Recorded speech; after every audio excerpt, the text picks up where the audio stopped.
In my last life, I believed her, and in return, I got 20 years of hell. In this life, right in front of her, I dialed 110. The astonishment on her face was the most beautiful sight I had ever seen. Jiang Ke, I'm begging you. You have to go save Qing Yuan. They're going to kill her. On the other end of the line, the kidnapper's vicious threats were still echoing in my ear. But in the next second, they were completely drowned out by my wife, Su Wan's wails. She gripped my arm tightly, her nails almost digging into my flesh. That pitifully lovely face I had looked at for over 20 years was now tear-stained, filled with despair and fear. We can't call the police? Absolutely not. They said if we call the police, they'll kill her. Jiang Che, Qing Yuan is your sister. You can't just abandon her. Jis, Suingjuan, my little sister-in-law. In my last life, it was because of Su Wan's words that I, in a rush of blood to the head, went to rescue her all by myself. The person was saved, but my life from that day on was dragged into an endless hell. After being kidnapped, Su Qingyuan developed severe PTSD and depression, and I, her savior, became the only thing she could cling to. When Su Wan and I ate, she would sit silently at our table with her bowl, watching me without a word. If I went to the bathroom, she would wait outside the door like a shadow until I came out. When Su Wan and I were in our bedroom as husband and wife, she would knock on our door precisely at midnight and ask in a tearful voice, "Brother-in-law, are you asleep? I am scared." When the three of us went out, outsiders would always mistake Su Qingyuan and me for a couple, and then say to Su Wan, "Your sister and your husband seem so close." Every time this happened, Su Wan's face would grow a shade colder. Day after day, year after year, for a full 20 years. Su Wan's face was cold for 20 years. My son would point at my nose and curse me. "You're just a hypocrite. How could you do this to Mom? You deserve it." I deserved it.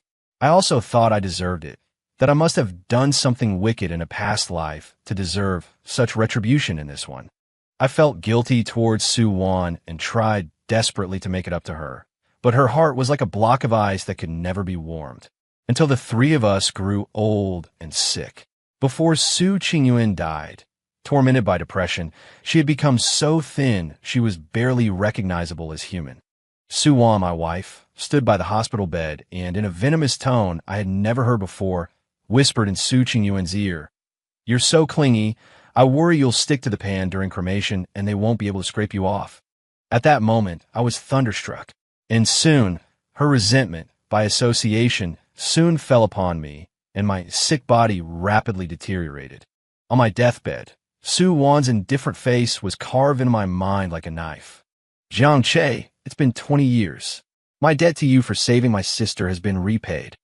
But this is also what you too owed me. Don't worry, I'll live a good life with Chunjin from now on. You'll surely bless us, won't you? Chunjin, our family's best friend, my son's godfather, the man who was always thoughtfully comforting Su Wan while I was at my wit's end over Su Qingyuan's situation. So it was all set up, a vicious scheme that had consumed 20 years of my life. Endless sorrow and hatred engulfed me. Jiang Ke, what are you spacing out for? Qing Yuan is about to die." Su Wan's scream pulled me out of my hellish memories. I looked at her, at that familiar face filled with anxiety. Keep up the act. My heart was ice cold. In my last life, I was fooled by this very expression. This life, before her astonished eyes, I slowly raised my phone, my thumb precisely pressing 3 digits on screen. 110. Then, I pressed the green dial button. "Hello, is this 110? I want to report a crime." My voice was as calm as if I were discussing the weather. "My wife, oh no, my sister-in-law, has been kidnapped." Su Wan was completely stunned. She stared at me in disbelief, as if looking at a stranger. In those beautiful eyes, for the first time, the facade of weakness faded, and a flash of genuine, undisguised panic and shock appeared. Yes, that's the expression. So beautiful. Facing her, I pulled a smile, the most genuine one I'd had in 20 years. "Don't be afraid, honey. We should trust the police." Su Wan's face instantly turned deathly pale. She looked at my smile as if she had seen a ghost. "Jiang Ke, are you insane?"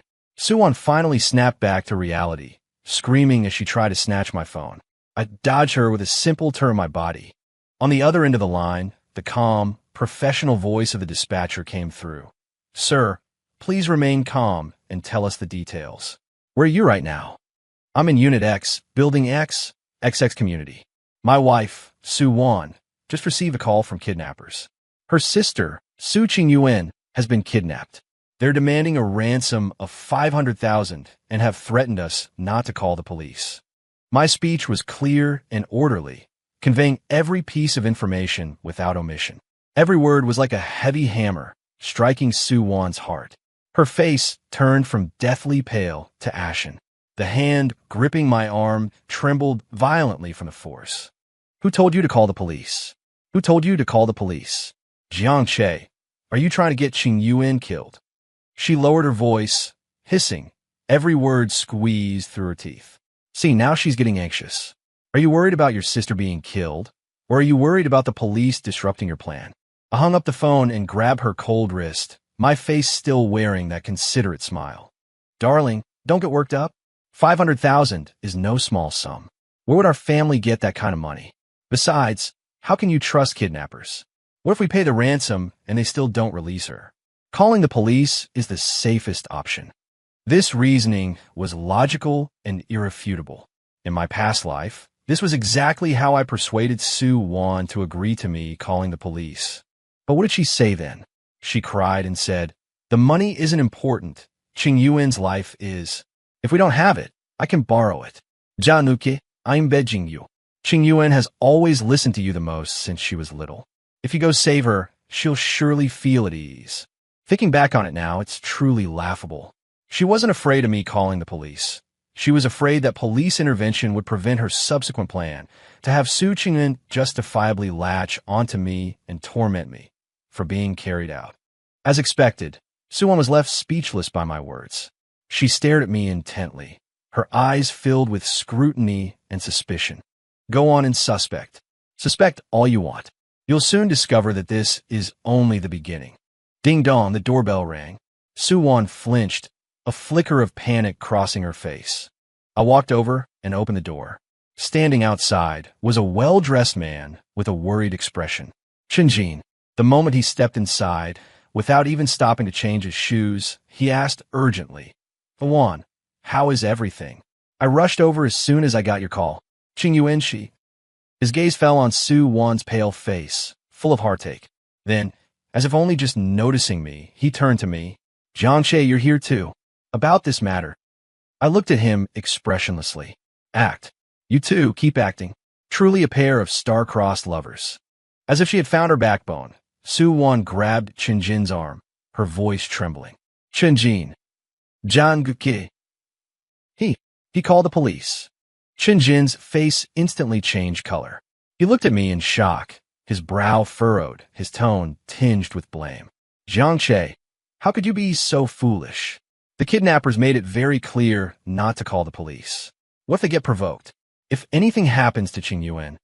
He didn't finish, but his eyes clearly said, You're the murderer. What a well-rehearsed act.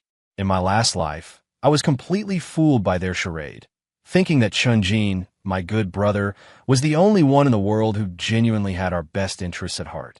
I sneered and was about to speak. Thump, thump, thump.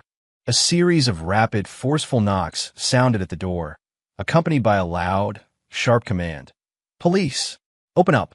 Su Wan and Qinjin both froze. They exchanged a look, and in that glance was a panic and bewilderment I had never understood in my past life. I pulled open the door. Several uniformed police officers with stern expressions and piercing gazes stood outside. Who is Jiang Che? The lead officer asked. I am, I answered calmly.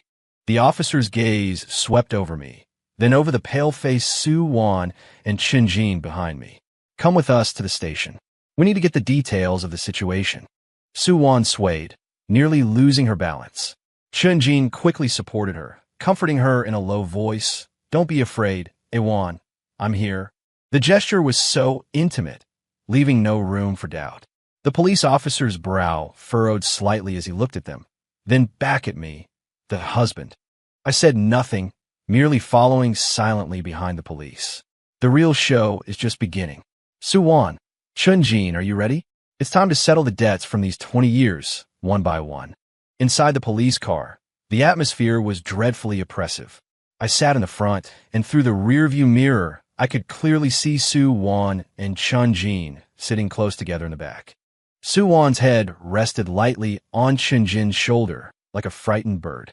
And Chun-Jin, with the posture of a protector, had his arm gently around her. The young police officer driving glanced through the rearview mirror, a flicker of strangeness in his eyes. Yeah, it's strange, isn't it? The husband who reported the crime is as calm as a stranger, while the wife's good friend acts more like the husband than the husband himself. When we arrived at the police station, we were separated for questioning. The one responsible for taking my statement was an experienced veteran police officer, surnamed Lee. Mr. Jiang, please repeat the contents of the kidnapper's phone call, word for word. Officer Lee's gaze was sharp, as if it could see right through a person's heart. I nodded and began to recall. In my past life, because of extreme panic and anger, I didn't remember many details at all. But in this life, I heard everything crystal clear. The kidnapper's voice was hoarse, as if he was deliberately lowering it. It had a bit of a northern accent, but not a strong one. He said he wanted 500,000 to have the cash ready before noon tomorrow and to wait for his call. No sequential serial numbers, no new bills. I paused, then added a crucial detail. Moreover, I heard a background noise on the call. Officer Lee's eyes lit up. What sound? Very faint, like a ship's whistle, the kind that's deep and muffled, coming from a distance. This was the sound I heard with my own ears in my past life when I went to that abandoned pier alone. It was also the key clue the police deeply regretted missing when they reviewed the case later. Officer Lee immediately drew a heavy circle in his notebook. A ship's whistle. Good, this clue is very important. He gave me an appreciative look. Mr. Jiang, you are very calm. That is extremely helpful for our investigation.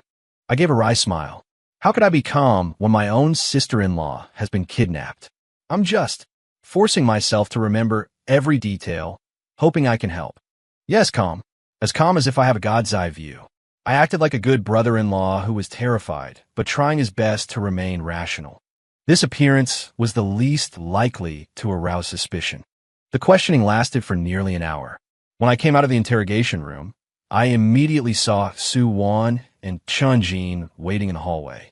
The moment Soo-won saw me, she rushed over, grabbed my clothes, and questioned in a low voice. What did you tell the police? Her eyes were full of urgency and scrutiny. What are you afraid of? Afraid I said something I shouldn't have. I said what needed to be said. I pulled my hand away from her grasp, my tone calm. The kidnapper's demands and some details I heard. What details? Chun-Jin also walked over, subtly positioning himself between me and Soo-won, his gaze heavy as he looked at me. I looked at him and suddenly smiled. Nothing much, just that I heard a bit of a ship's whistle. I told the police. They seemed to take it quite seriously. As soon as the words left my mouth, I clearly saw Chun-Jin's pupils suddenly contract. Although it was only for a moment, so fast it was almost imperceptible, his hand on Soo-won's shoulder tightened unconsciously. Soo-won's body also stiffened for an instant.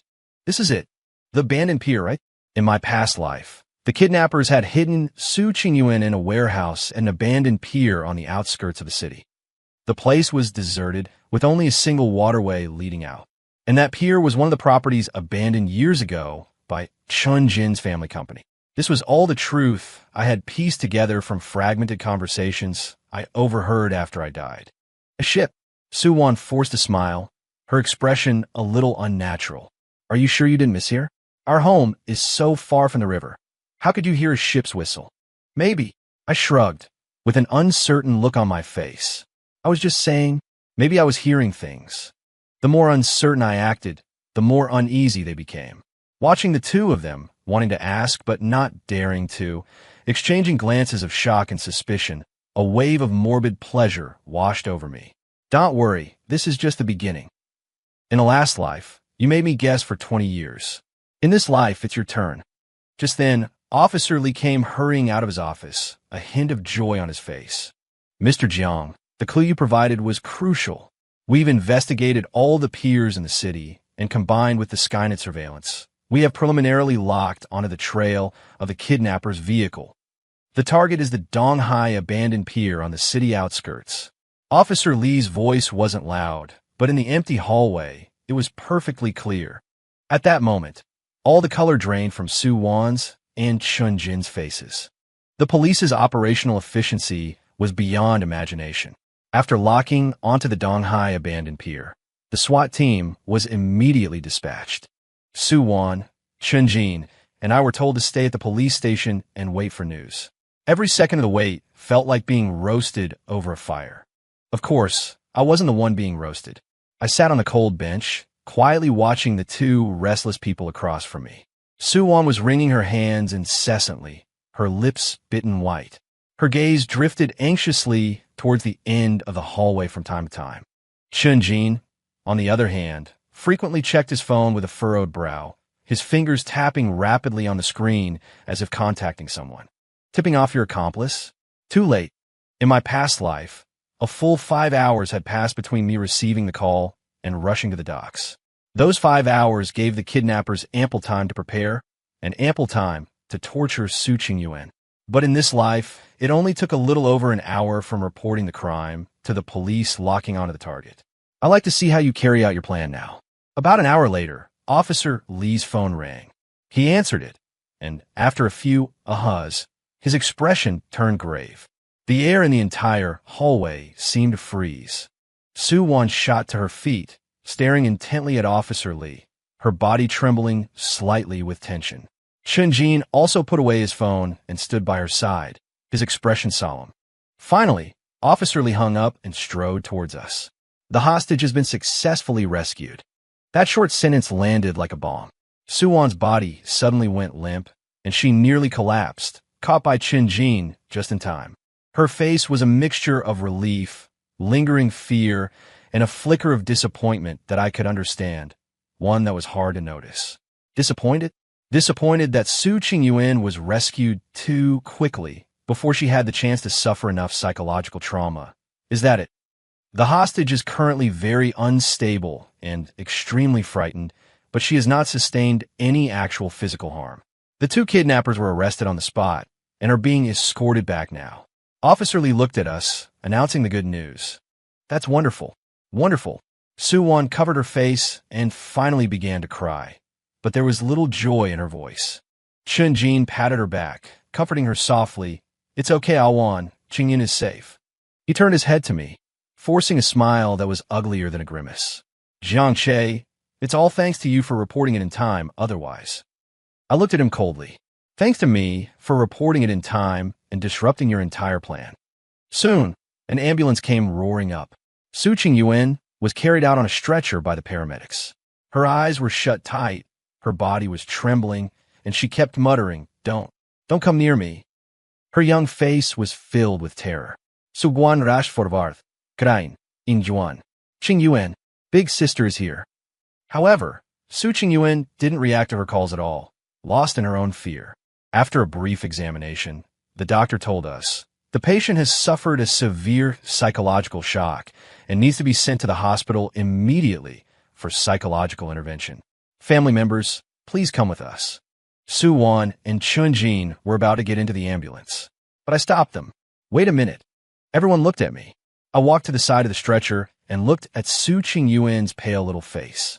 Qingyuan, I know you're terrified right now, but don't be afraid. In this life, I won't let anyone use your pain again. I turned around, looked at Su Wan, and said in a tone that brooked no argument, what Qingyuan needs right now is quiet and professional treatment. I've already contacted Mom and Dad, and they will go to the hospital immediately. You shouldn't go. Su Wan was stunned. Why? I'm her sister. Precisely because you are her sister. You're so emotional right now. You'll only agitate her if you go. I looked at her, my gaze calm and cold. Besides, you need to stay here. There's something more important for you to do. A trace of confusion flashed in Su Wan's eyes. I slowly raised my phone. On the screen was a bank text message I had just received. It was from my salary account.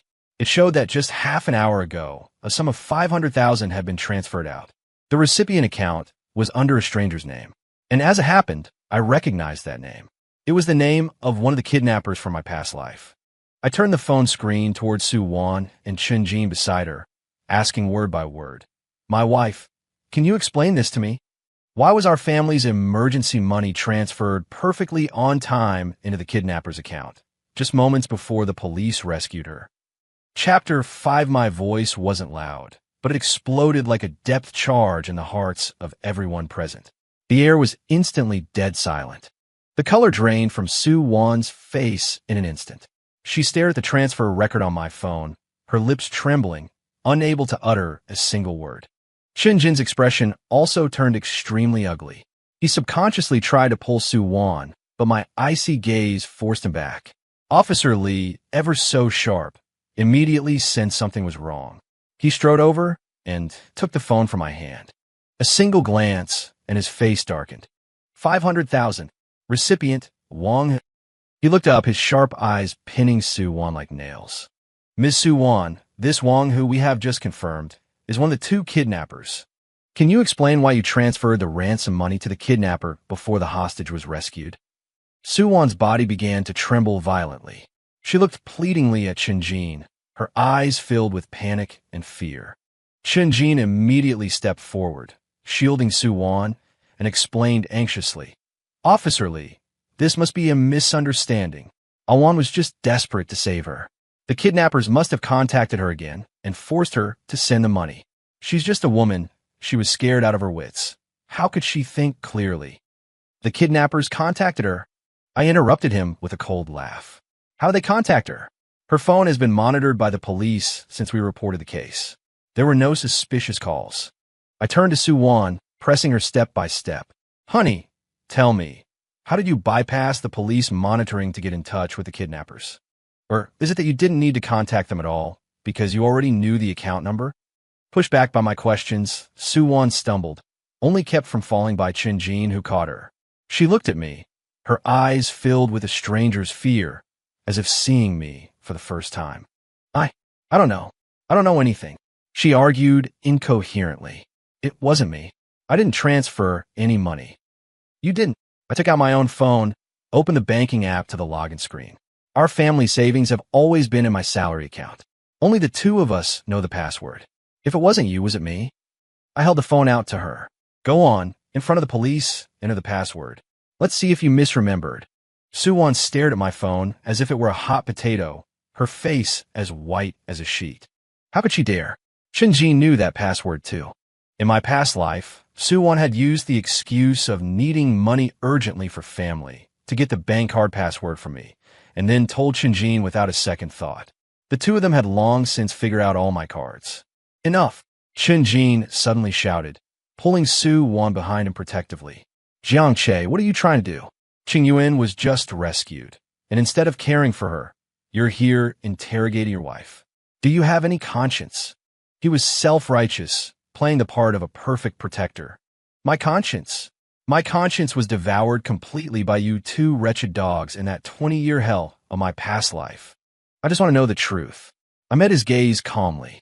Shinjin, why are you so agitated? This seems to be a matter between my wife and me, right? Or perhaps this has something to do with you too. Shinjin's face froze. Just then, Officer Lee's walkie-talkie crackled. He listened for a few moments, his expression growing graver. Ending the communication, he looked at Sue Wan and Chun-Jin, his voice icy. We just had a breakthrough in the interrogation. The kidnapper, Wang, who confessed. He said that this kidnapping was an inside job. Someone provided information on Miss Su Qingyuan's whereabouts and promised that the ransom would be transferred to his account after it was done. And the inside contact who provided him with the information and promised the reward. Officer Lee's gaze swept back and forth between Sue Wan and Shinjin, finally landing on Shinjin's face. Was you, Mr. Shinjin? Chapter 6 was as if the entire world had been muted. The color instantly drained from Chun-Jin's face. That gentle and refined mask shattered with a crash, leaving only naked shock and panic. No. Impossible. He's lying. This is slander, he shrieked in rebuttal, his voice changing pitch. Sue Wan looked as if she had been struck by lightning. She stared at Shinjin in disbelief, then whipped her head towards me, her eyes filled with confusion and despair. What's the matter? Didn't expect the professionals you hired to be so unreliable? Or did you not expect that a single phone call from me would cut off all your escape routes? I sneered inwardly, but on my face, I wore an expression of shock and heartache. I staggered back a step, pointing at Chunjin, my voice trembling. Chunjin, it was you.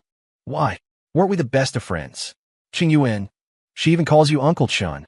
My performance was just right, perfectly embodying the image of a pitiful man betrayed by both his best friend and his wife. The surrounding police officers looked at me with sympathy in their eyes, and their gazes towards Chunjin and Su Wan were filled with contempt and scrutiny. I really didn't. Chunjin was still trying to justify himself in vain. Officers, you can't believe the one-sided story of a kidnapper. He's retaliating. It must be Jiang Che. Yes, it must be Jiang Che who told him to say that. He wants to frame me. He started to lash out indiscriminately like a mad dog. Officer Lee snorted coldly. Frame you?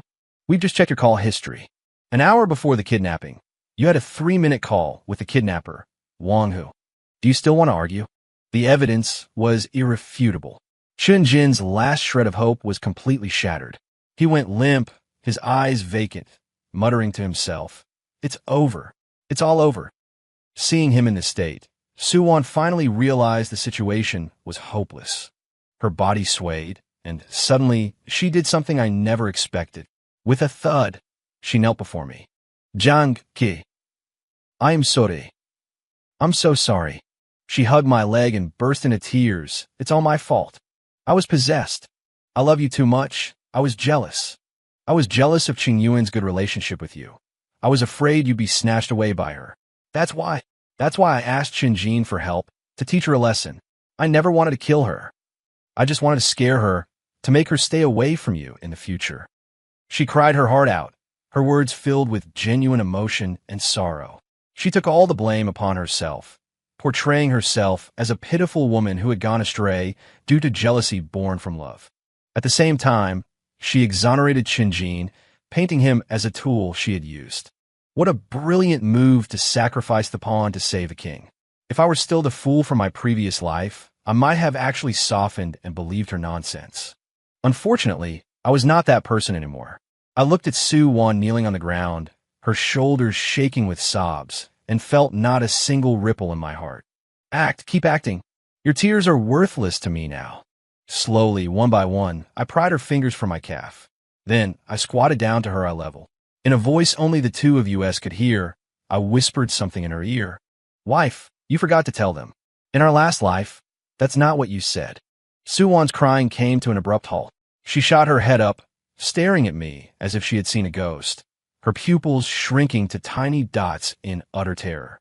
Chapter 7. What? What did you say? Su Wan's voice trembled uncontrollably. The tear tracks on her face were still wet, but her eyes were filled with horror. What am I saying you don't understand? I looked at her, the curve of my lips growing colder. I said, in our last life, you told me personally that you and Chunjin would live a good life together. You even asked me if I would bless you. What? You've forgotten so soon. Every word was like an ice pick, stabbing viciously into Su Wan's heart. Her face turned from deathly pale to ashen gray, as if all the blood had been drained from her body in that instant. You. She pointed at me, a gurgling sound escaping her throat, unable to form a complete word. Rebirth. This utterly absurd, yet only logical explanation, struck through all her disguises and calculations like a bolt of lightning. She finally understood. She understood why I had become so strange, so calm, so terrifying from the moment I received the kidnapper's call. I wasn't throwing a tantrum, nor was I being foolish. I was seeking revenge, carrying 20 years of a blood feud. I had returned to claim her life. Fear, an unprecedented fear, engulfed her like a tidal wave. She looked into my eyes, and in them, there was not a trace of love or pity, only a dead, desolate wasteland burning with black flames. No. She shook her head frantically, shrinking back as if I were some kind of monster. The surrounding police officers frowned as they watched this bizarre scene unfold. Officer Lee took a step forward and asked in a deep voice, Jiang Che, Su Wan, what are you two talking about? I stood up, my expression reverting to one of grief and devastation. It's nothing, officer. I pointed at the nearly collapsed Su Wan, my voice hoarse. I just can't believe that my wife would do such a demented thing out of jealousy. She just told me she only wanted to teach Qing Yuan a lesson. But I can't accept that. That's her own sister. My accusation drew everyone's attention back. They looked at Su Wan, who was kneeling on the ground, looking like a madwoman, their eyes filled with disgust. Jealousy born from love. What kind of reason was that? This was simply the heart of a viper. Qinjin looked at Su Wan's distraught state and knew he couldn't count on her anymore. A hint of determination flashed in his eyes, and he suddenly shouted, "It was me. I did it all by myself. It has nothing to do with Awan." He tried to take all the blame. I was jealous of Jiang Che.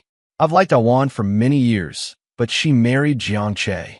I couldn't accept it, so I wanted to devise a plan to break them up. Kidnap Su Qingyuan, then frame Jiang Che to make Awan completely give up on him. I planned everything. Awan knew nothing about it from beginning to end. What a great love. What a ridiculous lie. Hearing Chun Jin's words, Su Wan, as if grasping at a final straw, also began to scream. Yes, it was him. He forced me to do it. I didn't know. I didn't know anything. The two of them began to tear at each other, one desperately trying to protect, the other desperately trying to push away. The scene became incredibly ugly. I watched this farce with cold eyes. When dogs bite dogs, you get a mouthful of fur. Do you think you could get away with this? I cleared my throat and said to Officer Lee in a tone of extreme exhaustion and disappointment, "Officer Lee, I don't want to see them again. Regarding my wife, Su Wan, I have one more thing to report." The sound of Su Wan and Chun Jin's squabbling stopped instantly. They looked at me in terror at the same time.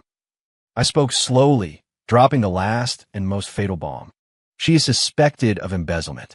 Just last month, she took advantage of her position as the company's accountant to misappropriate a sum of $200,000 in public funds.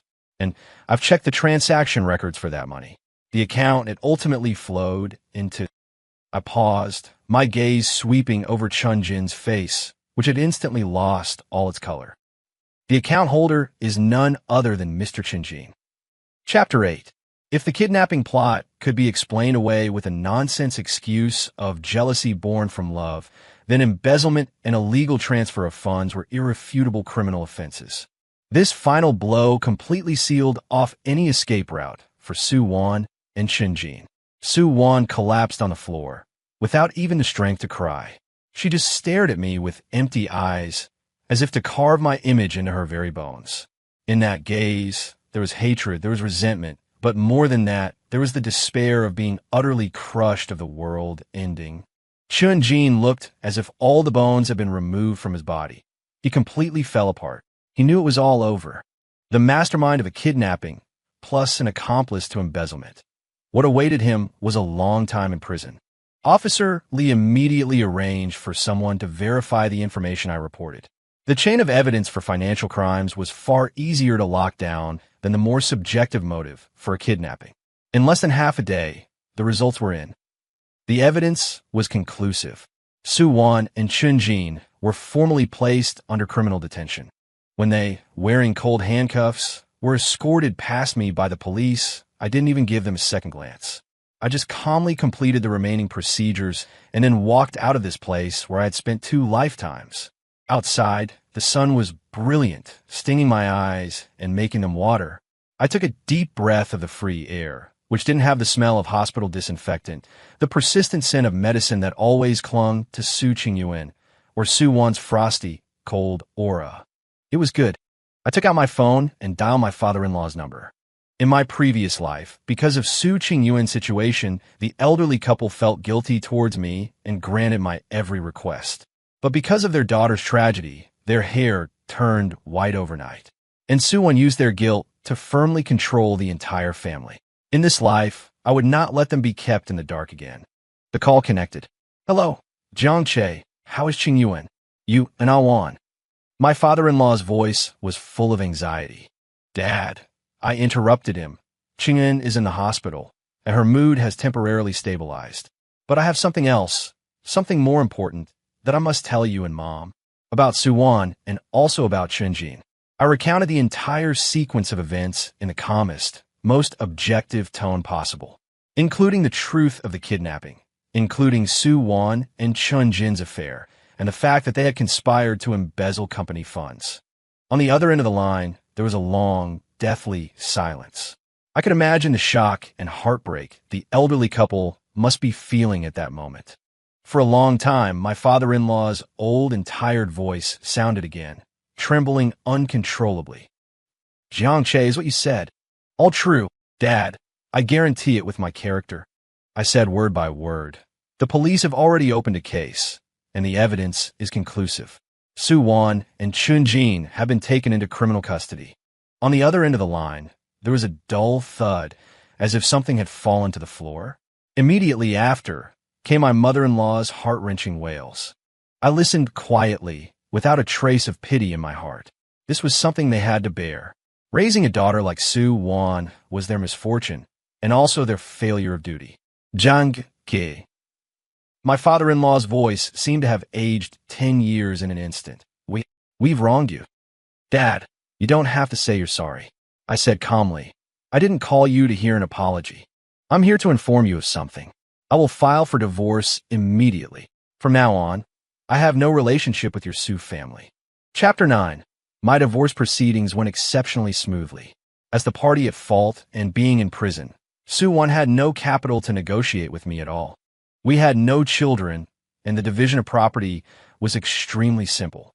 For the house we bought together after marriage, because I took the initiative to present evidence of Su Wan colluding with Chun Jin to embezzle the savings from my bank card, the court finally ruled that 2/3 of the property belonged to me. Without any hesitation, on the day I received the judgment, I contacted an agent and put the house up for sale. I didn't want to stay in this place full of lies and betrayal for another moment. The two elders of the Su family never contacted me again from beginning to end. I could imagine their torment. One daughter was a victim, the other was the perpetrator. Both were their own flesh and blood, but one was good, and the other was a poisonous, sore rotten to the bone. Outsiders could not comprehend this kind of pain. As for Su Qingyuan, I had never visited her in the hospital since that one meeting at the police station entrance. I only occasionally inquired about her condition from the side. I heard that the mental trauma she suffered this time was far less severe than in the previous life. After all, she was rescued in time and did not experience those long hours of darkness and torture. Moreover, without me, her savior, as an emotional crutch, and without Su Wan's daily psychological suggestions in her ear, her recovery process, though slow, was steadily moving in a positive direction. She was no longer obsessed with finding a hero to rely on, but was learning to stand up on her own under the guidance of a psychiatrist. This was the best outcome for me and for her. I sold the house, took the money, and left the city that had suppressed me for 20 years. I found a small southern town with beautiful scenery, rented a small apartment, and started a new life. I didn't look for a job again. In my previous life, I was like a tethered donkey, working myself to death for that family, only to end up with my family destroyed. In this life, I wanted to live for myself. I started to read, paint, and travel. Bit by bit, I reclaimed the 20 stolen years. I thought my life would continue on peacefully like this until I grew old and died. Until that day, I received a call from a strange number. On the other end of the line was a cautious, slightly timid female voice. "Is this, brother, Jiang Ge?" I was stunned for a moment. This form of address was both familiar and strange. It was Su Qingyuan. I was silent for a moment, then gave a faint, I got your number from my parents." Her voice was a little nervous. I just wanted to say sorry to you, and thank you." I was a little surprised. "Sorry for what? And thank me for what?" "I'm sorry." "My sister, for what she did to you." There was a hint of a sob in Su Qingyuan's voice. "Thank you. Thank you for calling the police that day and saving me." Her logic was very clear. She didn't confuse right and wrong just because Su Wan was her sister. "It's all in the past," I said calmly. She was silent for a while, seeming to gather her courage. "I'd like to come to your city in a few days. To relax and clear my head. Is that okay?" My brow furrowed unconsciously. Relax and clear her head? Is she coming to find me? The suffocating feeling of being constantly entangled in the previous life instantly flooded my mind. My tone couldn't help but turn cold. We have no relationship anymore. I don't want to have any involvement with anyone from your Sioux family ever again. After I finished speaking, I hung up the phone directly. I thought my rejection had been clear enough, but I didn't expect that 3 days later, my doorbell would still ring. Chapter 10, I opened the door and saw a face that was familiar, yet somewhat strange. Su Yingjuan. She stood outside, wearing a simple white dress, her long hair draped over her shoulders. She looked a bit thinner than a year ago, but her complexion was much better. Those eyes, once always filled with terror and dependence, were now looking at me with a trace of apprehension and persistence. By her feet was a small suitcase. Bradar Jangke. She gave me a smile, a somewhat forced one. My expression instantly darkened. I thought I made myself very clear on the phone last time. I know. Su Qingyuan lowered her head, her voice very soft, but I still wanted to come and thank you in person. Are you done? I leaned against the door frame, showing no intention of letting her in. Then you can leave. My coldness and inhumanity made the smile on her face vanish completely. The rims of her eyes slowly turned red, her lips trembling slightly. Brother Jiangche, are you still angry at my sister? Of course I am. I said, I don't want to have anything to do with your Sioux family anymore. I repeated, my tone already laced with impatience. That includes you. Why? She lifted her head, looking at me stubbornly. My sister is my sister, and I am me. Why should I be implicated in the mistake she made? This is unfair to me. Fair? It was as if I had heard the biggest joke in the world. Fair. I let out a cold laugh. Su Qingyuan, you're talking to me about fairness? In my past life, you haunted me like a lingering spirit for 20 years, ruined my job, my life, my everything. Did you ever talk to me about fairness then? When your sister and I ate, you watched from the side. When I went to the bathroom, you waited outside. When your sister and I were intimate as husband and wife, you came knocking in the middle of the night. Do you think that was fair to me? Everyone thought we were the couple. Your sister wore a cold face for 20 years, and my own son pointed at my nose and cursed that I deserved it. At that time, why didn't you stand up and tell me, this is unfair to you? The resentment I had accumulated over 2 lifetimes erupted at this moment like a volcano, holding nothing back. Every word was like a knife, stabbing viciously into Su Qingyuan's heart. Her face instantly turned ashen white, her body swaying as if about to collapse. She had probably never imagined that the brother-in-law who in her heart was gentle, strong, and godlike would attack her with such harsh, such venomous words. I didn't know. Her voice trembled uncontrollably, and tears rolled down like broken strings of pearls. I was sick back then. I couldn't control myself. I didn't mean to. You didn't mean to? I advanced on her, backing her into a corner. Does a simple I was sick erase all the harm you brought me? Su Qingyuan, you and your sister are cut from the same cloth. She destroyed my spirit with the kidnapping, and you destroyed my life with your illness. You Su sisters, you're really something. My words, like the most vicious curse, completely shattered her final line of mental defense. She covered her face and crouched on the ground, letting out desperate and pained sobs. Watching her break down, I felt not a single shred of pleasure in my heart, only a hollow, boundless exhaustion. Enough. It's all over. I stepped back into the room, pulled a few bills from my wallet, and threw them at her feet. Take the money, buy a ticket, and go back to wherever you came from. From now on, don't ever appear in front of me again. After I finished speaking, I slammed the door shut with a bang, completely shutting out the heart-wrenching cries.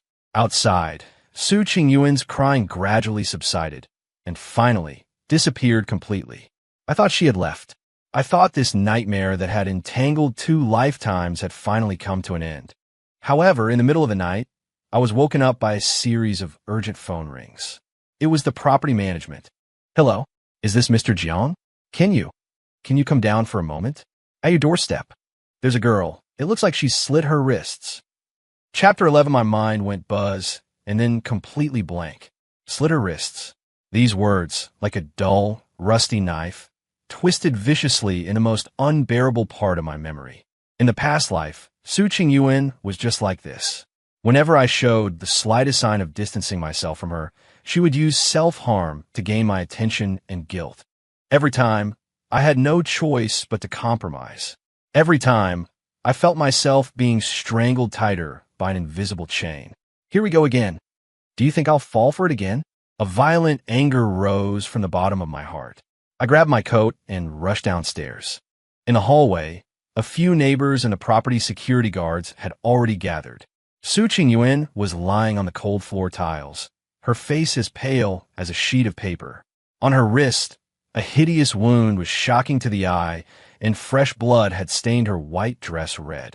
Beside her were scattered the few banknotes I had thrown at her during the day. My heart twinged inexplicably, but it was immediately replaced by a deeper disgust and annoyance. The security guard had already called for an ambulance. With a cold expression, I stood outside the crowd, like an unconcerned bystander. A neighbor recognized me and started whispering, "Hey, isn't that Mr. Jiang from upstairs? It seems this girl came looking for him." She was crying at the door in the afternoon, so heartbroken. I didn't expect her to do something so foolish. Young people these days just can't get over matters of the heart. Their discussions were like needles stabbing into my ears. See, here it comes again. Moral blackmail, public pressure. Everyone thinks I'm the heartless man who should be responsible. I clench my fists, my nails digging deep into my palms. The ambulance arrived quickly. Doctors and nurses rushed down and began emergency treatment. A nurse looked up, saw me, and shouted urgently, "Where's the family? Who is the patient's family? Get in the ambulance with us, quickly." Everyone's eyes fell on me in unison. I stood there, motionless. My throat felt as if it were blocked by something, unable to make a sound. To go or not to go? If I went, would it mean I had fallen into this cyclical trap once again? Would it mean that what followed would be endless entanglement and torment? But if I didn't go, that was a human life. A girl who had once lively called me brother-in-law. Just as I was wrestling with myself, Su Qingyan, who was being lifted onto the stretcher, suddenly opened her eyes slightly. Her gaze was unfocused, yet it found me with precision. Her lips moved, and with the last ounce of her strength, she uttered two words. "Brother, save!" Then her head tilted to one side, and she completely lost consciousness. That "save me" was like a bolt of lightning, shattering all my icy resolve and defenses. It overlapped with the girl from 20 years ago, tied up in an abandoned warehouse, her face stained with tears, who cried out, "Brother-in-law, save me," when she saw me. At that moment, I had to admit, even though I hated the Su family to the bone, hated this ruined life. But towards Su Qingyuan, the most innocent pawn in this tragedy, I could never truly be heartless. Fuck. I cursed under my breath, pushed through the crowd, and rushed onto the ambulance. "Jiang Che, you're a fucking idiot. You deserve it." I cursed myself viciously in my heart, just like how my son had cursed me in my past life. Outside the hospital's emergency room, I sat alone on a cold bench, sleepless all night. At dawn, the doctor came out. "The patient is out of danger." Thankfully, she was brought in just in time. But she lost a lot of blood and is emotionally unstable, so she needs to be hospitalized for observation for a while. I nodded and said, "Thank you." Entering the ward, Su Qingyuan lay quietly in bed, her wrist wrapped in thick gauze, her face devoid of any color.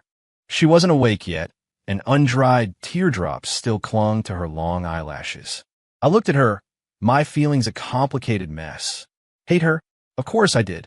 I hated her for her entanglement in the last life, and hated her for using the same method to force my hand in this one. But the moment I saw her lying in a pool of blood in the hallway, the panic and fear in my heart were real. After all, I am not a cold-blooded animal like Suan. I couldn't just stand by and watch a life fade away because of me. I sat in the chair by the bed, watching the sky gradually lighten outside the window, and for the first time, I began to seriously reflect. I was reborn to take revenge, to escape the nightmare, to start a new life. Su Wan and Qinjin had already received the punishment they deserved. My revenge was complete. But had my new life truly begun? I fled that city, fled everyone I knew, and closed myself off. I thought this was freedom. But when Su Qingyuan reappeared, using the most extreme method to pull me back to reality, I realized I hadn't moved on at all. I was just running away. What I feared wasn't Su Qingyuan herself. I feared repeating the fate of my past life. I was afraid of being held hostage by responsibility and guilt again, of falling back into that endless quagmire. So, I used the most hurtful words to attack her, trying to make her give up on me completely, trying to push her far, far away. But what was the result? I almost became the murderer who drove her to her death. If she had really died, what difference would there be between me and Su Wan? I would be tormented for the rest of my life by a new sense of guilt and self-blame. That would be true damnation. The vibration of a cell phone interrupted my thoughts. It was a text message from a bank. The money from the sale of my house had arrived. Looking at the long string of numbers, I suddenly found it somewhat laughable. I had gone to great lengths to break free from the past, gaining money and freedom. But my heart was still trapped in the same place. Just then, Su Qingyan on the bed, her eyelashes trembled slightly, and she slowly opened her eyes. When she saw me, a flash of joy crossed her eyes, but then it dimmed, filled with fear and unease. "I am sorry." She spoke in a hoarse voice, tears streaming down her face again. "I didn't mean to. I just didn't know what to do anymore." I looked at her without speaking. For a long time, I stood up, walked to the window, and opened the curtains. Bright sunlight instantly filled the entire hospital room. I turned around, looked at Su Qingyan bathed in the sunlight, and spoke calmly. "What are your plans after you leave the hospital?" She was stunned, not expecting me to ask this. I don't know." "Then go to school." I said, "Didn't you always want to be a painter? I'll sponsor you." Su Qingyuan's eyes widened in disbelief. "But—" I looked at her and said, word by word, making myself crystal clear, "First, I will only sponsor your tuition and basic living expenses. I will transfer the money to your card on time. Other than that, we should not have any unnecessary contact. Second, you must receive professional psychological treatment until the doctor deems you fully recovered. I will cover the costs. Third, and most importantly," my gaze became more serious than ever before. "Su Qingyuan, you must remember that your life is your own. No one can be your crutch forever. You have to walk your own future. If you ever dare to use self-harm as a way to threaten me or anyone else, then next time, I absolutely will not care about you. I mean what I say." After I finished speaking, the hospital room was completely silent. Su Qingyuan stared at me blankly, the tears in her eyes slowly stopping. After a long while, she looked at the sunlight outside the window, then back at me. Then she slowly, solemnly nodded. "Okay." At that moment, I saw in her eyes, which had always been shrouded in haze for the first time, a glimmer of true light that belonged to her. And in my heart, the huge stone that had been weighing on me for 20 years also seemed to quietly fall at this moment. I walked out of the hospital room without looking back. I knew this was the real farewell. A farewell to the past, a farewell to hatred, and a farewell to that self. Trapped in a nightmare, unable to break free. From this day on, my life truly begins. Honey, can you rate this story in the comment section? On a scale of 1 to 10, please. If you like this type of story, please follow.